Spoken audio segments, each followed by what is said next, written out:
Hello everybody, my name is Brady and we are back with another React video, and today we're going to be checking out part 3 of the Otto von Bismarck series by Extra History, and I've changed the layout a little bit. I hope that doesn't bug you. You probably haven't even noticed, but I change it compulsively every couple months because I feel the need to just tweak things, and I got a lot of new equipment, I got a new computer and stuff, so I thought it's as good a time as any. As a wise man once said, if it ain't broke, change it once every couple months. So I think this one's going to be a lot of fun. We're going from young man Otto to old man Otto, which should be kind of cool. Visually, it's kind of weird going from this on my left to this on my right. I'm gonna need to adjust a little bit. And towards the end of the previous one, we go through that change, and I'm still imagining him as this one on the left when he's clearly got to be something a little bit in the middle.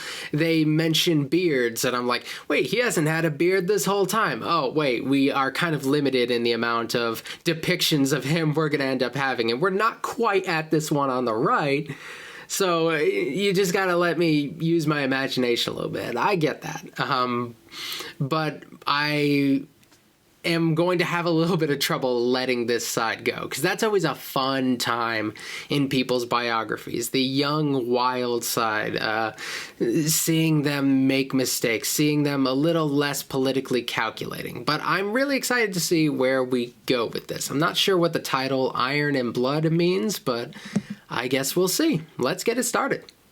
Radical to pragmatic, he was at last offered a position in which he would shine. The position of envoy, diplomat, and deal-maker.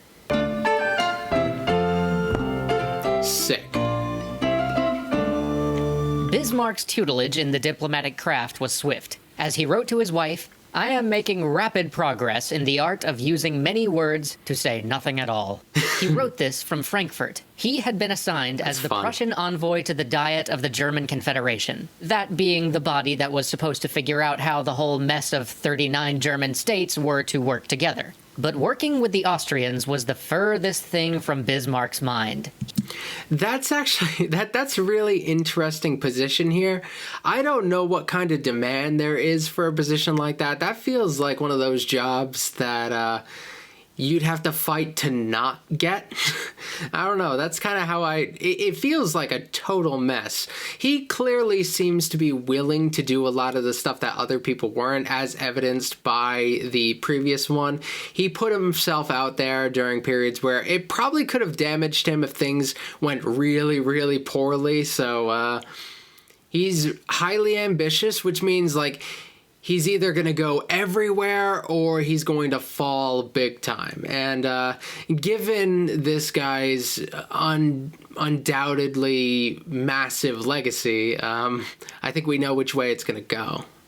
He was there to assert that Prussia was Austria's equal, and he did this with aplomb by lighting a cigar. See, smoking in the assembly was a privilege granted only to Austrians, but when the Austrian representative sitting next to him took out a cigar and began to smoke, Bismarck cracked out one of his own and, saying nothing, lit up. The press loved it. His enemies loved it too. When he returned to Berlin, one of them claimed publicly that the only thing Bismarck actually accomplished in Frankfurt was burning a cigar. And, of course, because old habits die hard, one thing led to another, and the ever-diplomatic Bismarck found himself once again on the field of honor, trading shots with a fellow Prussian over a cigar burnt to snub the Habsburgs.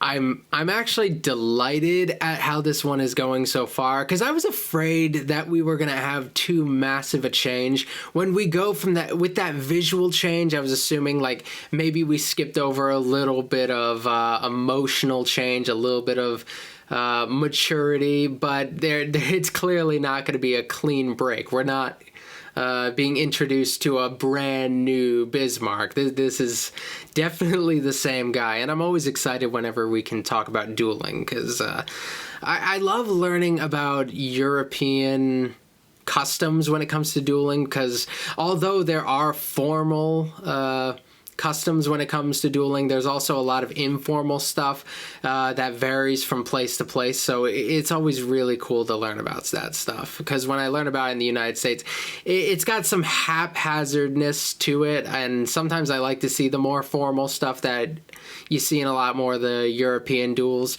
Bismarck, this is an interesting period because I don't imagine Europeans of this period dueling as much. It's just not an image that I can conjure up very easily in my head.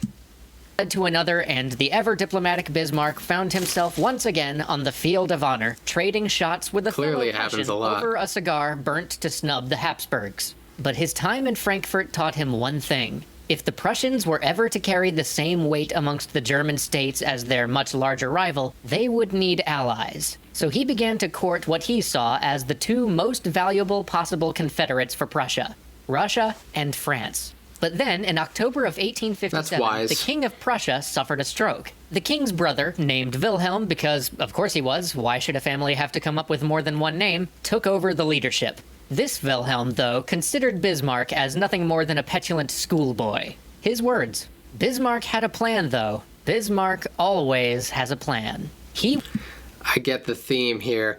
Courting Russia, I suppose, makes sense. Geographically, I see that. Courting France also makes sense. Of course, during this time, it's like a question: are you going to go France or are you going to go Britain? Like that's always a big question that the United States has to ask. Sometimes we're stuck between the two great powers in our early history. So I think about that and I'm like, oh, are they in a similar situation to us? Or was there ever the question like, oh, are we going to maybe ask them for help? I don't know if that was ever on the table. Obviously, this is all very new to me, but it's really fun for me to think about. Yeah, I guess geographically, France makes a ton of sense. Maybe even more sense than the British in a united Germany.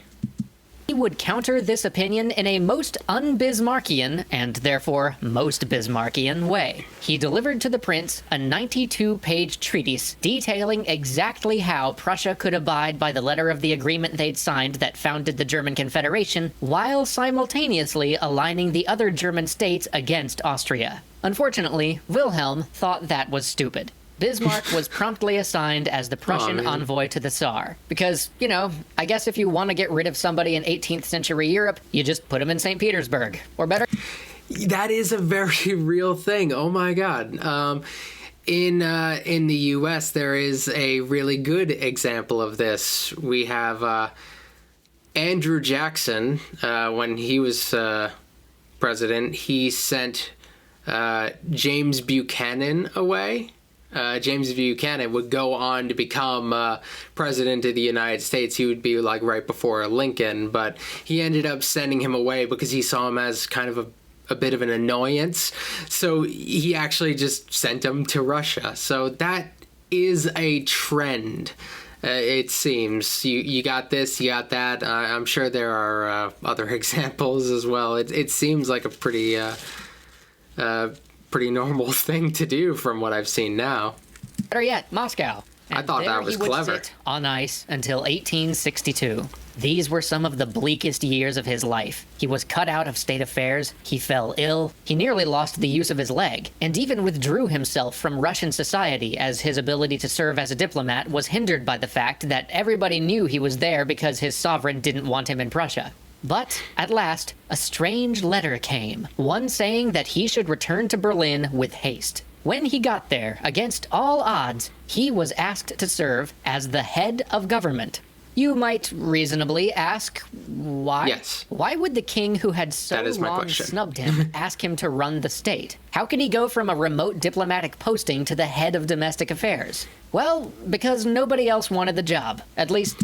Yeah, I was just bringing this up earlier because like, it's one of those positions where there's so much burden there, and it seems so much like if you're in a position where you can't really bet on yourself succeeding, you probably shouldn't take the position.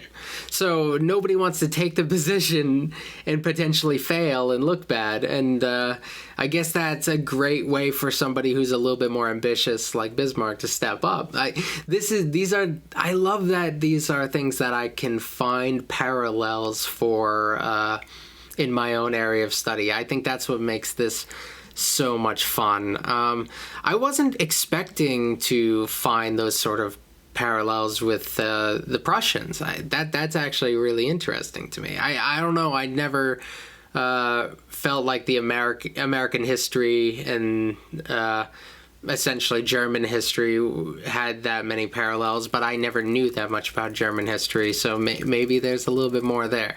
I know I go back to the U.S. a lot. Maybe that's annoying for some people, but it's kind of my my reference point for everything, so that's kind of the lens through which I understand things.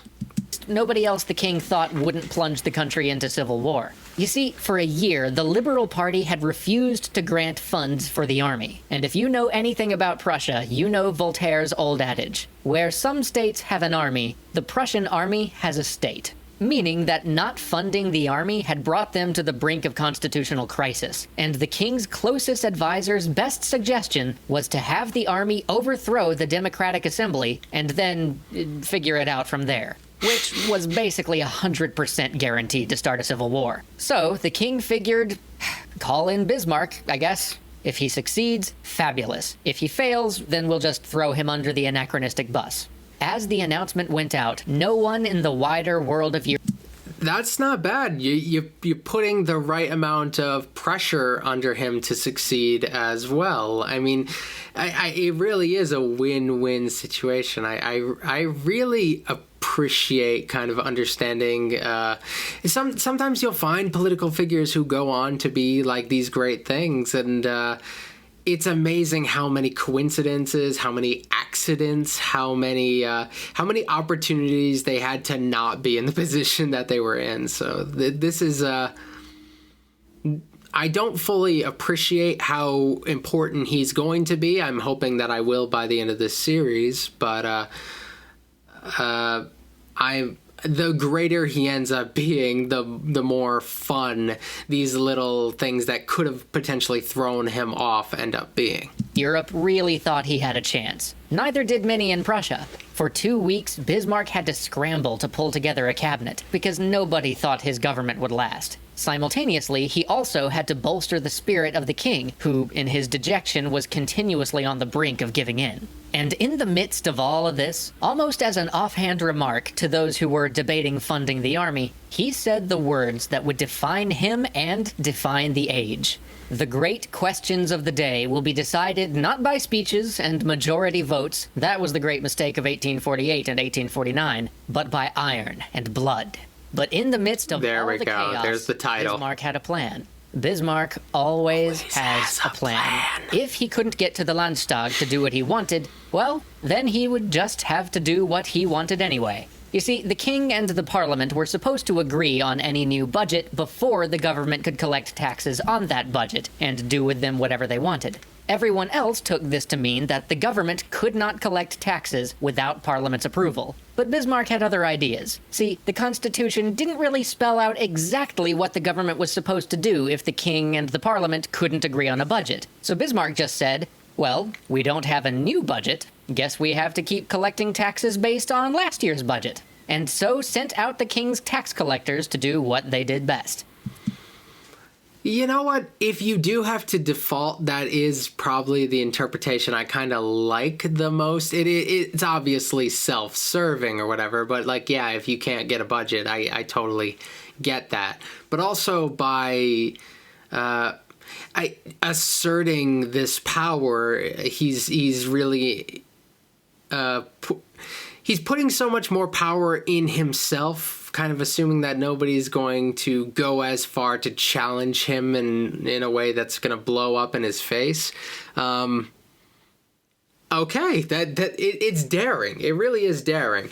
It's something you got to be careful about, because you might undermine the integrity of your legal documents, and then once you do that, you're opening things up to anarchy. But okay, I kind of like, if you do have to interpret that, I kind of like his interpretation.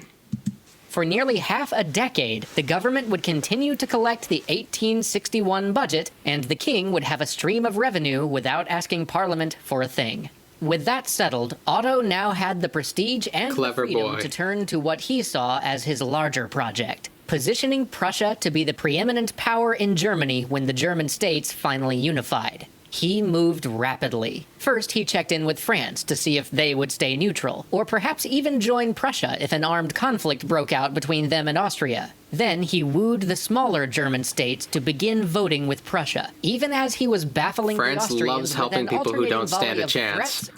It seems like they do stand a chance, but like when I think of France, I'm just like, sometimes they'll step in and help people for no reason. The U.S. knows that.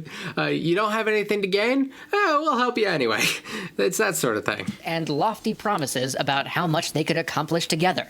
But even as he was holding his own in German affairs, his zeal abroad nearly cost him his ministry. A rebellion had broken out in Poland, and the Russians were eager to quell it, already sending in troops. Bismarck immediately dispatched Prussian divisions to the Polish border and sent a note to Russia basically saying, "Hey guys, we can totally help you with that."